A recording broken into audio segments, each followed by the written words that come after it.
research, I realized that this right here, the starter solenoid, goes bad from time to time. As you can see, while I was trying to get it off, it broke. And this is on a Detroit 60 14 liter 06 Freightliner. As you can see, I also broke off up inside of there, the bolts. So I'm gonna have to find some place to mount this. But basically all I did was cut both lines. I'm gonna reattach both lines, and then we're gonna go from there. And I'm basically gonna hook it back up and put it back in, and then I'm gonna show you what the finished results look like. Stay tuned. Put the new one on right here,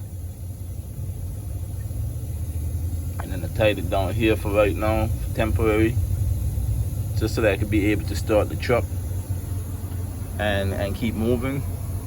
I probably might have to drill some holes to be able to bolt it back up.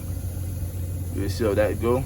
As you can see, right there, the bolt broke on both sides, top and bottom. So yeah, this is basically how you change out your starter solenoid and get back on the road and get moving.